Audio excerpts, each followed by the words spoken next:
ما تنسوش تضغطوا على زر الإعجاب والاشتراك وتفعلوا الجرس باش يوصلكم كل جديد، وتشجعونا باش نستمروا ونقدموا الأفضل بإذن الله. سلام الله على حبابي، واجدين نسربوا خيوط هاد الحكاية على بركة الله. كان حتى كان في قديم الزمان، وفي واحد الدوار بعيد عن العيان ما عنده عنوان، كانت واحد السيدة سميتها نوارة. نوارة يا سيادي كانت مزوجة بواحد تاجر، وسنين وعوام وهي كتسنى تحمل وما حملات، حتى جاب الله الفراش وكرشها بمشيئة الله عمرات. التاجر فاش عرفها حاملة قال ليها: شوفي انتي، إلا ولدتي بنت غادي نقتلها، وإلا ولدتي ولد غادي يبقى معانا نكبره ونربيه ونتهلا فيه. المرأة مسكينة خافت من حديث راجلها وقالت مع راسها: يا ربي ترزقني وليد، حيت إلا ولدت بنية غيشوي كبدتي ويقتلها ليا. وداز ليام حتى لواحد النهار من يامات الله وصل وقت القافلة، وحيت راجلها تاجر عيطوا عليه التجار باش يمشي معاهم. ونهار من بعد نهار داعت شي خبار في الدوار وقالوا باللي تلقاو ليهم القطاطعية، ومن داك النهار ما سمعوا عليهم شي خبار.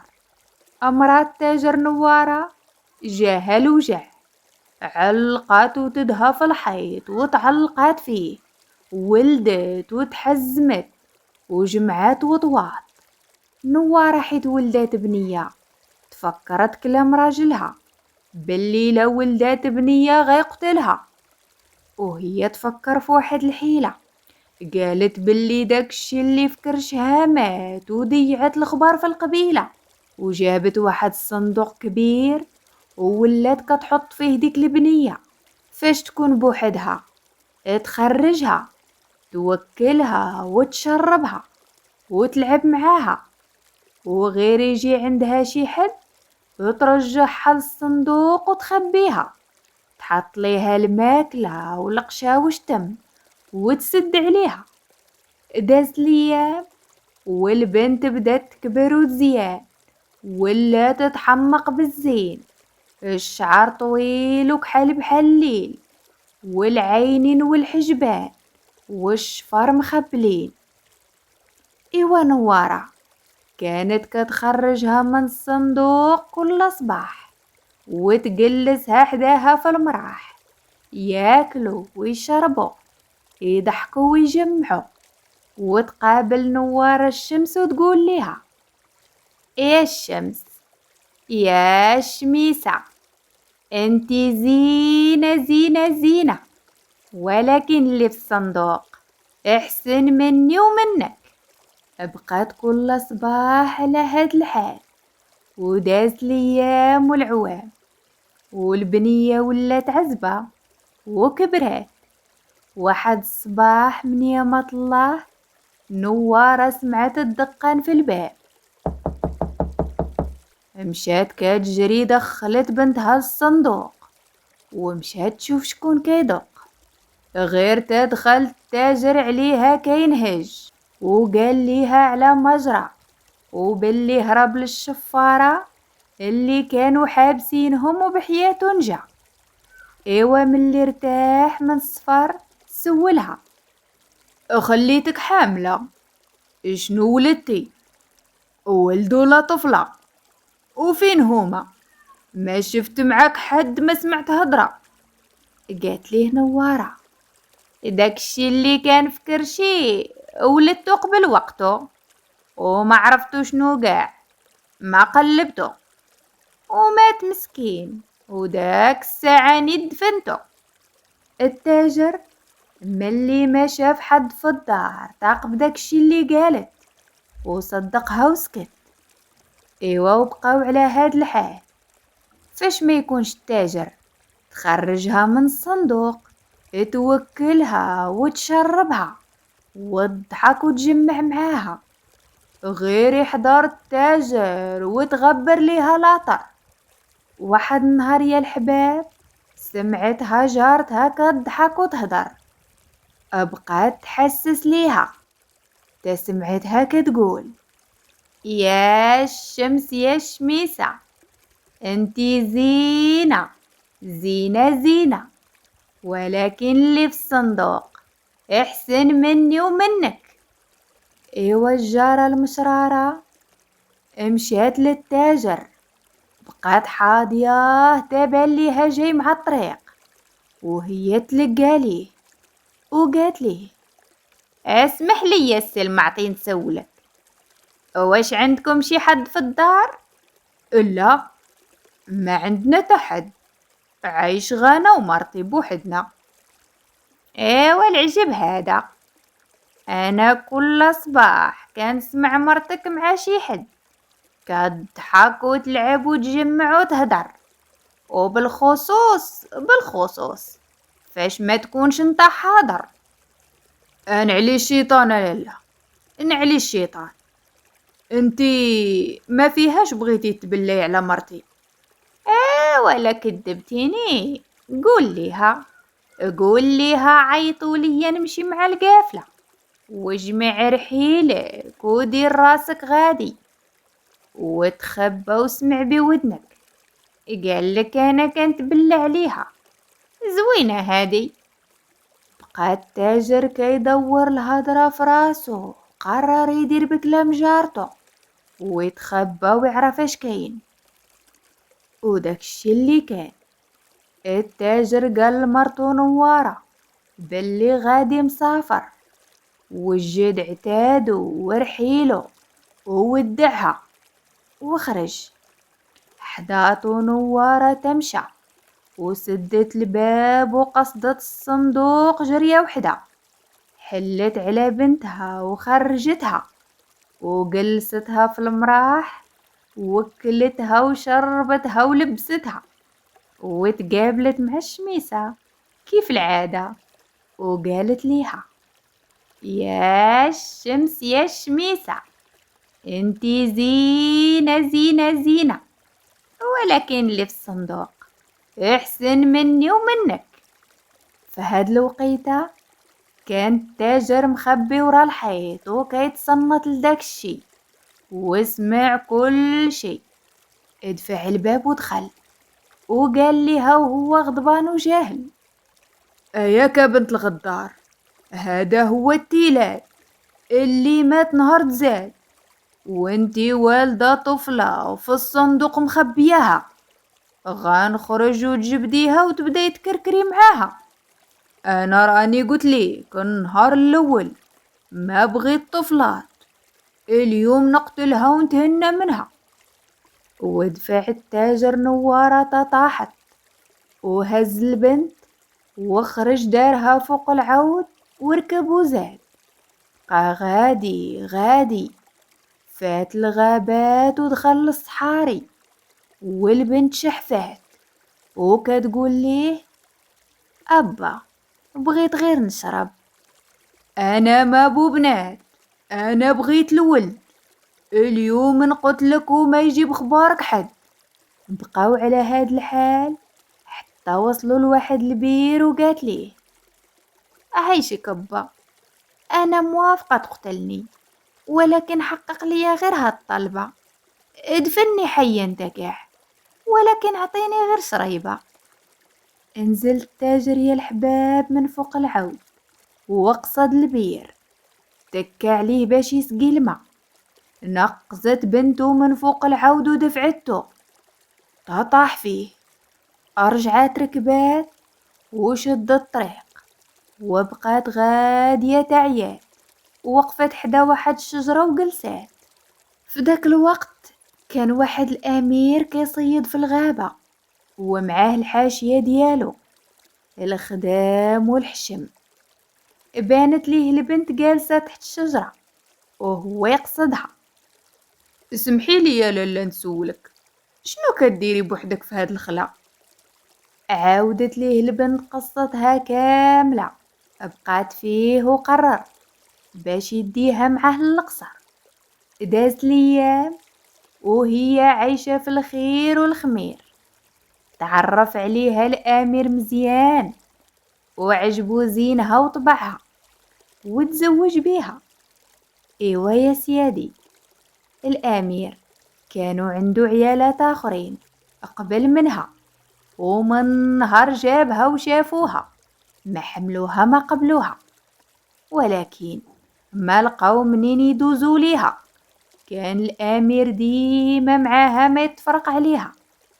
واحد النهار من يامات الله، الأمير مشى للصيدة مع صحابه، وبقات مراته بوحدها في بيتها في القصر مع عيالاته والخدم. عيالاته كانوا كيغيروا منها حيت هي عاجبة الأمير ومهلي فيها، وآمر البناية باش يبنيو ليها قصر جنب القصر ديالو باش تسكن فيه وحدها. أما عيالاته الآخرين كاملين مخليهم في قصر مجموعين، وهما يتفقوا عليها باش يتهنوا منها. عيطوا على واحد المرأة شارفة معروفة بالسحور، وقالوا ليها هنينا منها، ما تبقاش هنا عندنا كدور، قتليها ولا حمقيها، المهم علينا تغبريها وغنعطيوك قاع اللي طلبتيها. قالت ليهم الشارفة غير وروني بيتها ولا عليكم، اليوم نغبرها عليكم ونهنيكم. نعتوا ليها البيت ومشات عندها. دخلت كتجري عليها وتقول بنت خويا، اتوحشتك بنت خويا، انا عمتك شحال وانا نقلب عليك من بلاد لبلاد لقيتك، اجي تكاي عليا قربي، بغيت نشم فيك ريحة خويي. البنت مسكينة ما فهمت والو، وحيت هي وحيدة طيقتها وفرحت بيها. بعدا شي حد من دمها يبغيها من قلبه ويونسها، واتكات على ركبتها وقالت ليها الشارفة اجي نفليلك داك الرويس الحرير ونعاود ليك الخبير. وبقات يا الحباب كتفلي ليها في شعرها، وحدة كل زغبة كتخشي ليها برا، حدا كل شعرة من شعرها تخشي ليها برا، تكملت الشعر كامل كله رشقات وبراوات وغير سالات. وهي تمسخ البنت ولات حمامة وطارت، وبقات كل صباح كتمشي عند البناية اللي كيبنيو في القصر ديالها هي والأمير، وكتقول ليهم والبناية واش جا سيدي من الغيبة ولا مازال؟ كيقولوا ليها مازال الحميمة مازال. كتقول الحيط وريب ريب الحيط وتهدم كما تهدم قليبي، ويريب داك الحيط اللي بناو كامل.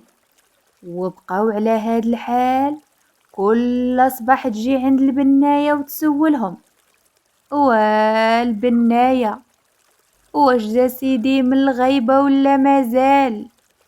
يقولوا ليها مازال الحميمة مازال. ايوا ريب الحيط وتهدم كما تهدم قليبي. وبقاو على هاد الحال حتى جا السلطان، وقالوا ليه عيالاته بلي مراته هربات وخلاتو، وقالت ليهم يبلغوه فاش يجي بلي فاش تزوجت بيه غا خافت منه. اما هي ما عمرها بغاتو لا قبلاتو. الامير مسكين حزن ومشى حدا القصر اللي كان بغى يبني ليها، وهو يلقى ما فيه طاحيت صحيح، وقال ليهم اشهر هادو نتوما كتبنيو فيه وباقيين طاحيت ما طلعتوه. قالوا ليه البناية أمن علينا سيدي ونقولوا ليك. عليكم الأمان، هضروا. كل صباح سيدي كتجينا واحد الحمامة وكتسولنا واش جا سيدي من الغيبة، كنقولوا ليها مازال. كتقول الحيط تهدم وريب الحيط كما تهدم قليبي، وكيريب الحيط كامل اسفاه على علاه بحال عمرنا بنيناه. قال ليهم الامير هادشي ما كيدخلش العقل، عرفتوش غيجيكم مليح؟ غادي نتخبى والصباح غنشوف هادشي بعينيا، واش الحيط غيطيح ولا كتكذبوا عليا. وداكشي اللي كان في الصباح يا سيادي، كانوا يلاه كملوا الحيط في البنيان. توقفت عليهم الحمامة وقالت ليهم البناية، واش سيدي جا من الغيبة ولا مازال؟ قالوا ليها مازال الحميمة مازال. ايوا ريب وتهدم يا الحيط كما تهدم قليبي. وطارت ومشات وهو يتكركر الحيط كامل حداهم. الامير بقى غمصدوم وكيشوف فيهم شوية، وهو يقول ليهم المرة الجاية قولوا ليها رهجة تنشوفوا هاد القضية. ايوا الصباح النهار الاخر وقفت عليهم الحميمة كيف العادة وقالت ليهم والبناية، تبارك الله عليكم راكم حفظتوها وكتقولوها معايا. والبناية، واش جا سيدي من الغيبة ولا مازال؟ راه جا الحميمة راه جا. فرحت الحمامة وبدات تنقز وطارت وعلات ومشات للقصر، وبقات تقلب تلقات الامير وبدات فوق منه كتفرفر تفرفر تحطت بين يديه، وهو يبقى يدوز ليها يدو على رويسها ودقوه البراوات، وبدا يجبد فيهم ويقول الله الله الله الله على الحميمة مسكينة، شكون دار فيك هاد الحالة؟ ويجبد وبقى يقلب ليها في راسها ويجبد في ليباري تنقاها كاملة، وهي تسيف ورجعت مراتو لطبيعتها. الامير تخلع وقف وقال ليها شكون دار فيك هادشي؟ ادوي نطقي، قالوا لي بلي ما بغيتينيش وهربتي. قالت ليه امن عليا مولاي، امن عليا ونقول ليك عليك 66 امان ادوي. وعاودت ليه قاع داكشي اللي عارفه وعلى ما دارت فيها الشارفه. قال ليها ولا شتيها تعرفيها؟ ايه سيدي نجبدها من 1000 ديال الخلق. صافي كوني هانية. واطلق الامير البراح في البلاد يبرح ويقول سمعوني يا حضار يا اهل البلاد، مولاي الامير غيعطي المونة للعيالات الشارفات، اي امرأة كبيرة في العمر دوز ديمونتها من القصر. ايوا يا سيادي قاع العيالات الشارفات داك النهار تجمعوا في القصر وبداو يدخلوهم وحده بوحده عند الامير، تتشوفها مراتو وتقول ليهم واش هي ولا لا.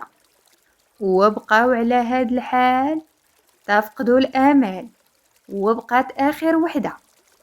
فاش دخلوها نقزت مرات الامير من بلاصتها وقالت ليهم هادي يا مولاي هي اللي مسخاتني وعليكم بعداتني.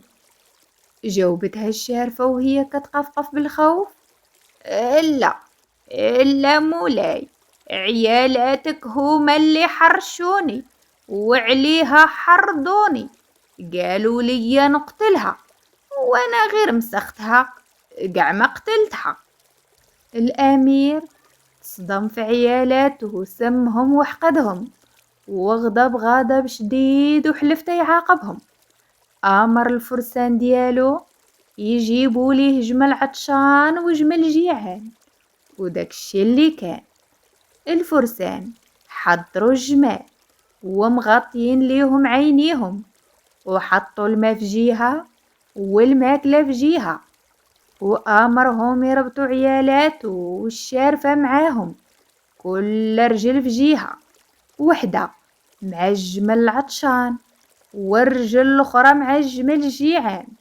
أمرهم الأمير باش يحيدوا الجمل العصابة على عينيهم، وغير شافوا الجمال يا الحباب الماكلة والماء وشدوها بجرية.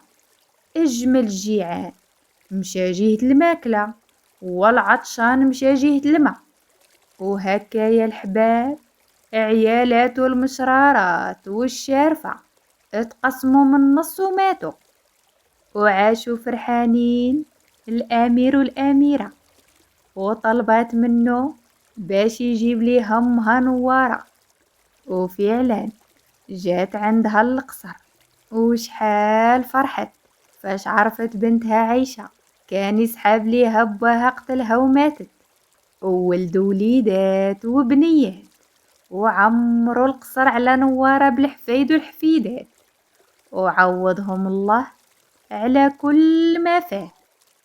هنا سالت حكايتنا، وبغيت نوجه تحية كبيرة كبيرة بزاف لكاع المتابعين ديالي، الناس القدام نتوما وليتوا عائلتي وصحاب المكان، أما الناس الجداد فمرحبا وألف مرحبا، ونهار كبير هذا. تحية كبيرة وخاصة مني الناس ديال اليوسفية، وخصوصا إنصاف وإسراء وإخلاص. لهلا يخطيكم، شكرا على المتابعة ومرحبا بكم. أما المتابعين ديولي كاملين، شكرا على دعمكم الكبير ليا وتشجيعاتكم وتعليقاتكم، حيث بفضلكم كنزيد القدام وكنعطي أفضل ما عندي. شكرا لكم من كل قلبي. كانت معكم هينة، تصبحوا على خير.